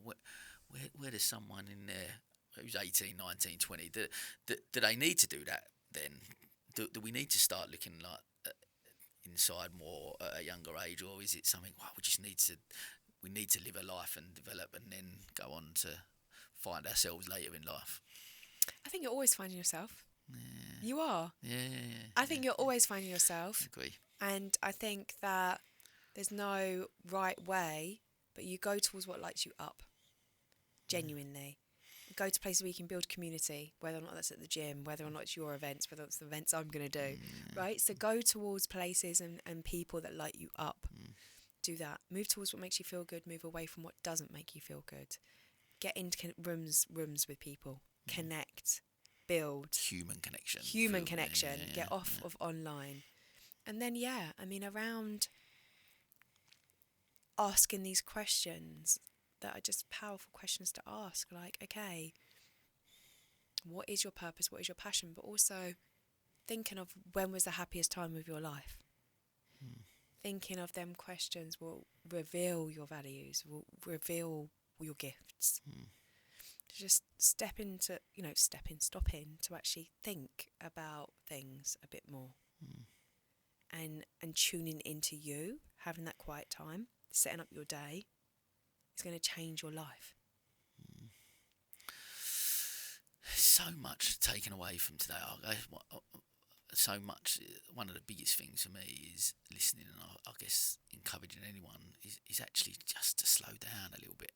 That's one of the big messages I've heard you say a few times, and from the book as well. Actually, just because I guess a lot of the stuff I put out in the world, and a lot of the message that I talk about around, connection, balance, relationships, these type of things, and being present and being authentic, and these are my measures of success, right?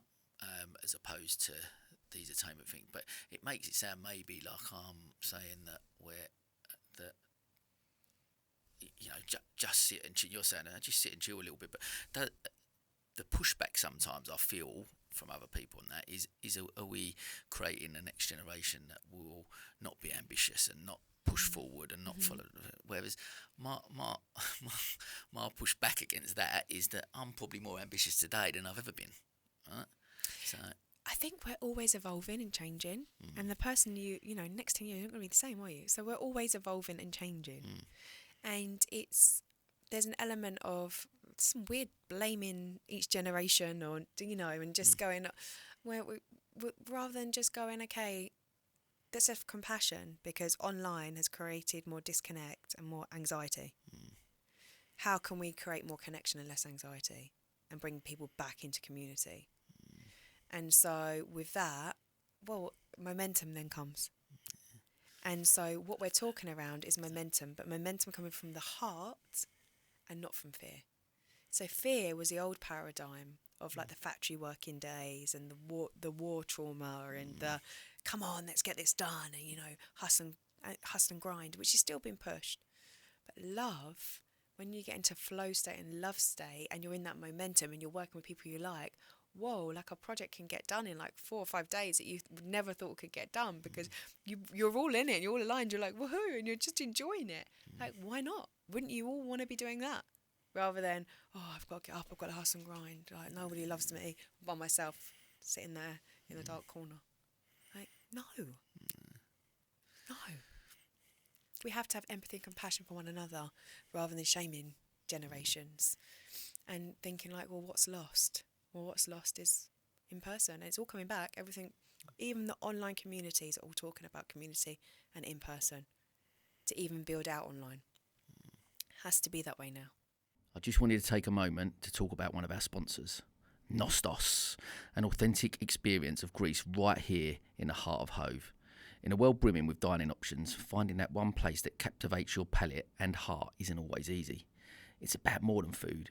It's the stories, the ambience, the slice of another world. This is the essence of Nostos, an award-winning Greek restaurant. With traditional recipes passed down through generations, each dish promises a story and a piece of heritage. And Nostos is more than just a restaurant, it's a community contributor. Each dining experience supports initiatives close to their heart, from local charities to cultural events, enriching Brighton and Hove's social fabric. They also provide catering services, bringing Greek cuisine to your personal events. For a taste of Greece without leaving town, visit nostos-hove.co.uk. And when you do go, say Sam recommended the feta nests. Oh my God, they are amazing. And that, I guess that, like, listening to all we've highlighted quite a few problems, right, within society today. We've talked about, you know, porn and lack of intimacy, etc., and the messages that we're getting from. But ultimately, just taking it back to basics, taking it back to that sitting around community, sitting around campfires, chatting, and just building that deep human connection. Yeah. There's nothing more magical than that, is there? When you There's feel nothing more magical. I love retreats. I've been on so many. I'm going to create my own retreats. Because it's that in the evening, sat around by a fire, just having a chat. It doesn't need to be complicated. It doesn't need to be a doing retreat. We have to go and do this. No, let's have a being retreat. Let's sit around the fire. Let's have a chat. Let's all sing a song. Like, it's back to that kind of, I don't know, the village days, the community days.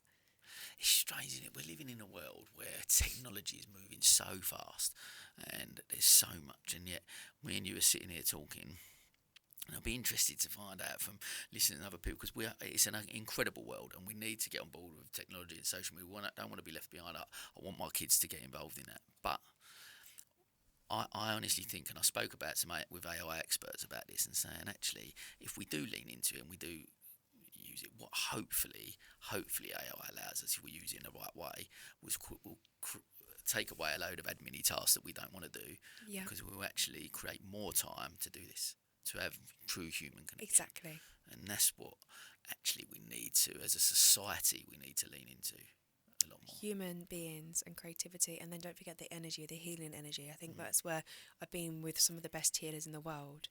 And what people don't understand, it's like a cycle, it's a circle, and it's like golden circle. It's kind of my little thing, but it's being open to receive. So it's like you're going to sit there and you're going to learn something from someone, you're going to receive. So often people don't want to receive healing. They're like, I don't believe in it, I don't want to receive it. But they don't understand that when you're actually under receiving any sort of healing, you give love back. Like, thank you, I'm super grateful, I'm going to send you healing. Can I get a message for you? And the biggest frequency upgrades is when you give and receive equally. And so you're in some healing and I'm like, oh my God, I got this message for you. And the healer's like, oh, really? And we're like laughing and joking, jumping around the room. And like, they're the times I look back and I'm like, wow, they were the biggest frequency jumps. So if you can find people that you're on the same level and you give and receive equally, that's harmony, that's peace, that's joy. And that's where the frequency upgrades, if that makes any sense at all. Yeah.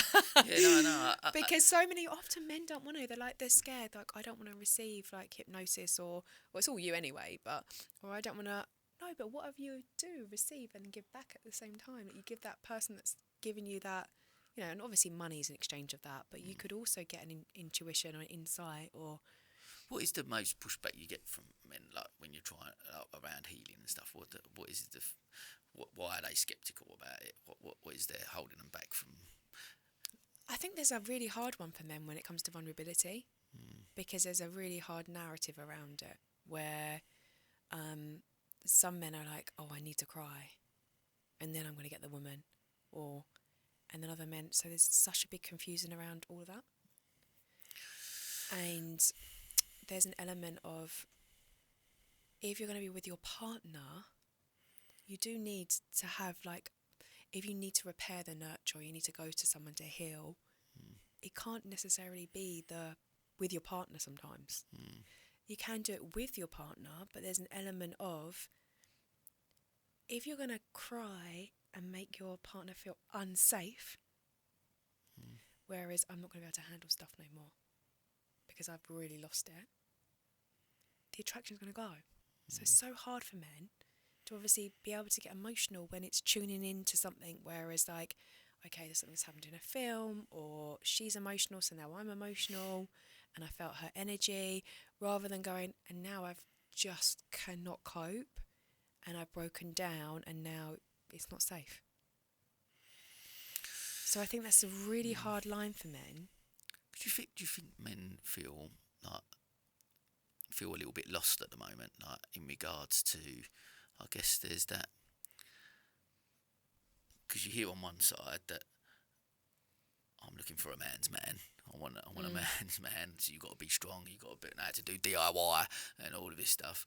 And then on the other hand, you're hearing these, you know what, a real man. I want someone who's in touch with his feminine side, who can be vulnerable, who can sit and be emotional with me and in touch with my feelings.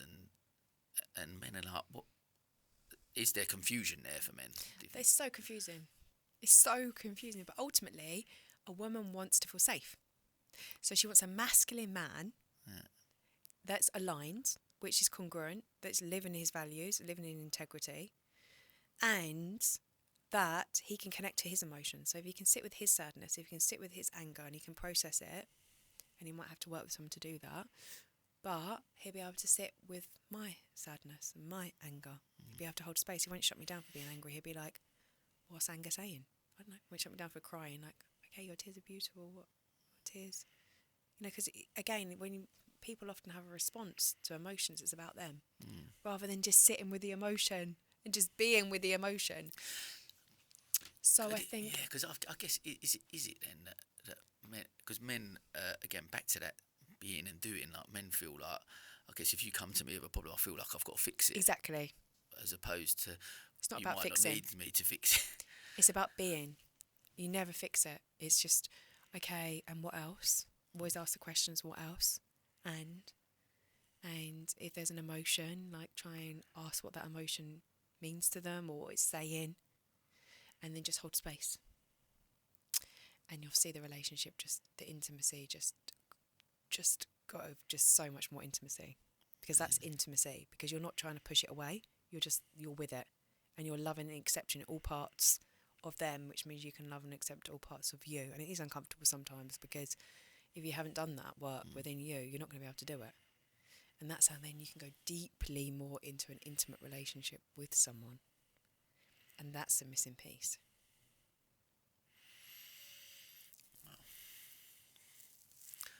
So much there. That's the missing piece. That's the bit which I don't think people really delve into and really explain. And it is hard for men, but it's around safety. But if you can't sit with someone's tears and sit with someone's anger, again, you can't make them feel safe. So again, it's kind of, that emotional range and being with your emotions and having someone to process that with is so very important. And then being authentic. I mean, like, you know, there are some guys that turn around and just start crying because they want to try and get a woman. And I'm like, well, what advice are you getting there? Yeah. But you can but there is obviously that being pushed as well. So then I've seen men be confused around, if I cry, I might get the woman. And I'm like, no, because it's got to come from an authentic place, not like I'm coming from a place of manipulation now. So again, it's got to come from authenticity and truth on who you are.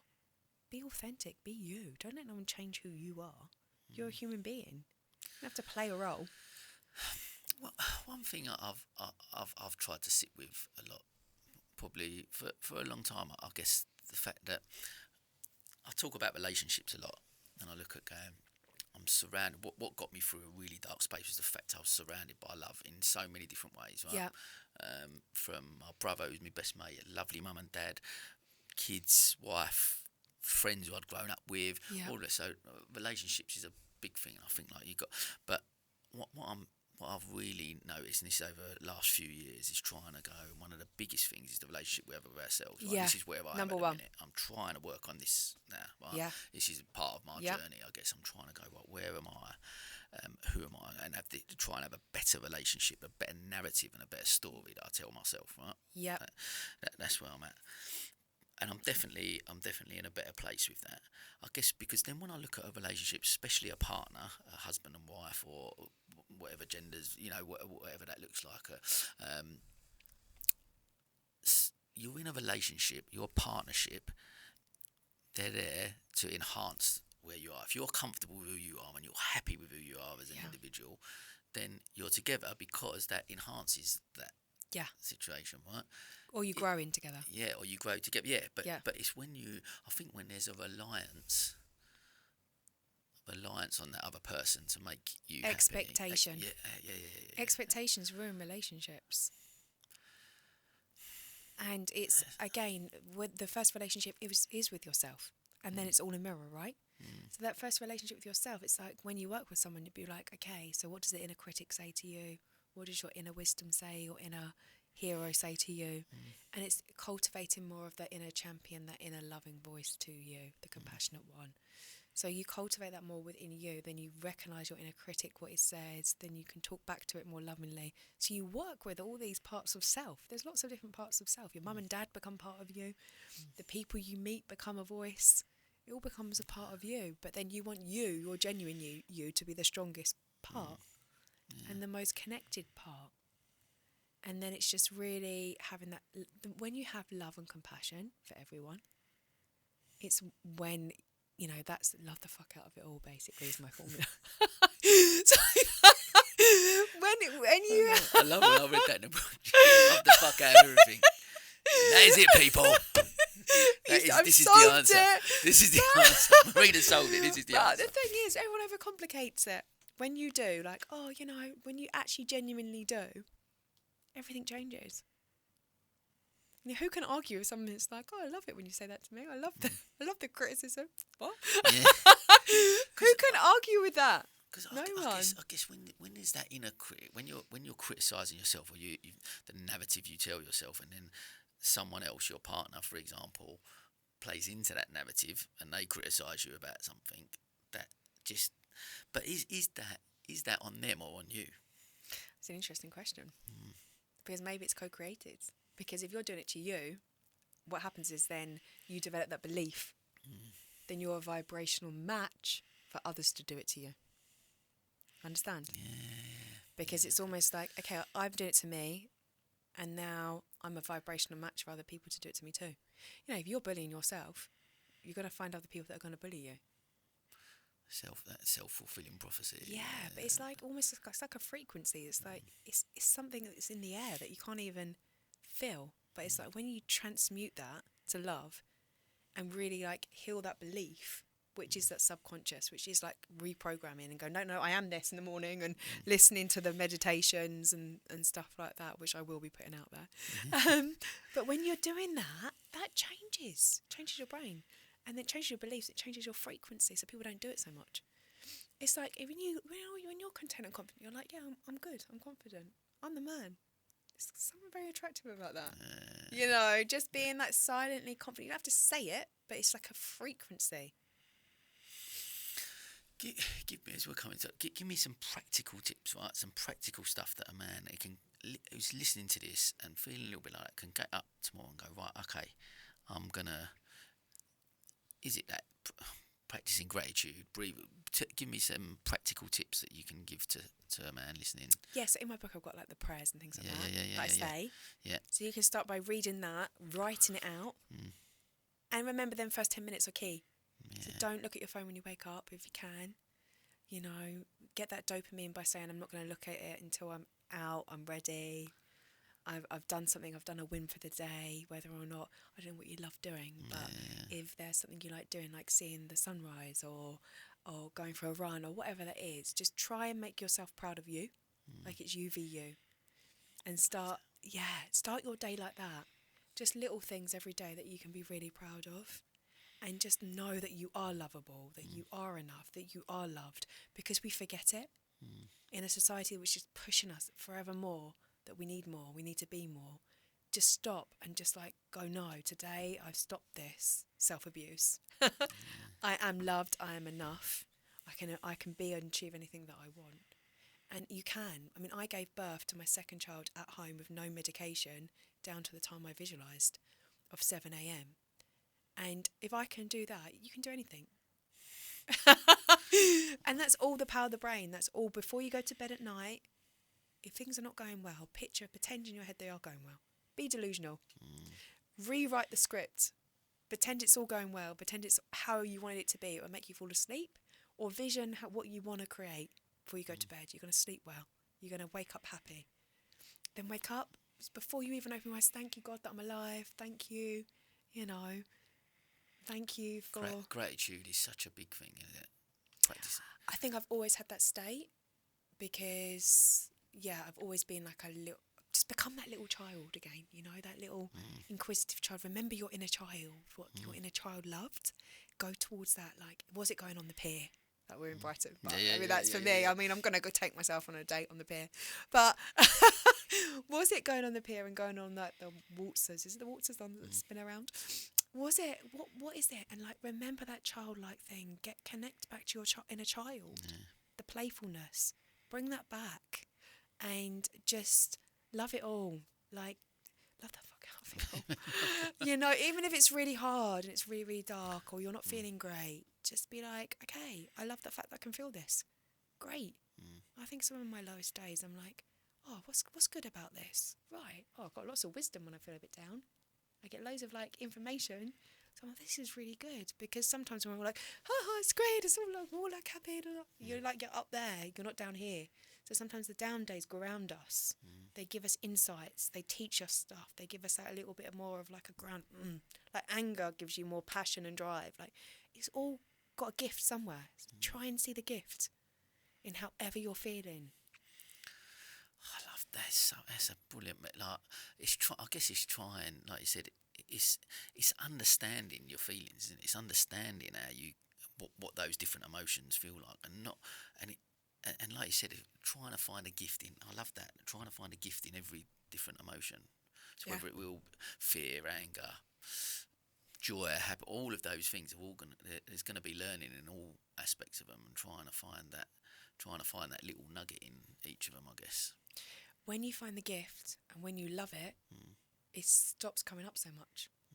So when I work with people that were scared of something, and I'm like, well, let's flip it. Let's look at it. What's good about that? What's that protected you against? Like, there's certain people that I'd be around, I'd be anxious. And now I realise they're not people I should have been around.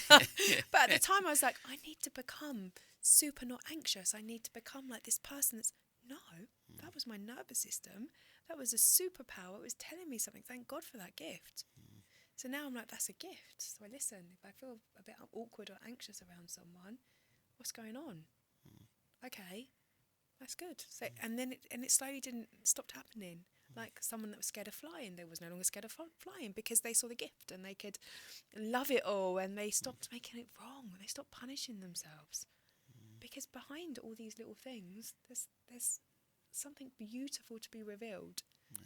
It's not something to be punished. stop punishing yourself. Stop hurting yourself. Stop bullying yourself. Like, we live in a society now which is too big on that. Especially in the UK. It's like, celebrate you, love you, champion you. I'm for it. I'll comment on your post. I'll do it. I'll join you or whatever. And we're doing it in person, right? There's this when I done my coactive coaching training years ago, it's used in lots of prisons, and they do this lineup, and they just look at someone and they say what they see, and they say like something, oh, you're intelligent, or you're this, and just like 2 or 3 words, and then they move along the line, and the prisoners are crying their eyes out because they've never heard this before. And it's like acknowledgement. Like, we don't do it enough to ourselves and to others.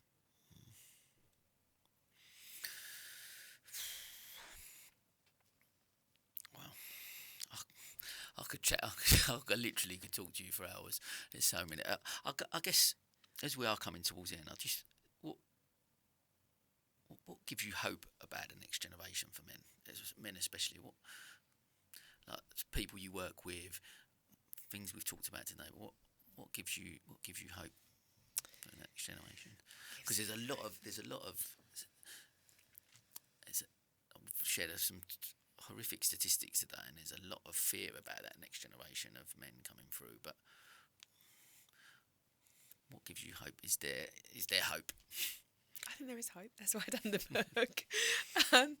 I think what gives me hope is that there's going to be other men out there that are going to do the work, and they're going to be strong role models for the next generation, and they're going to really like lead the way and light the path.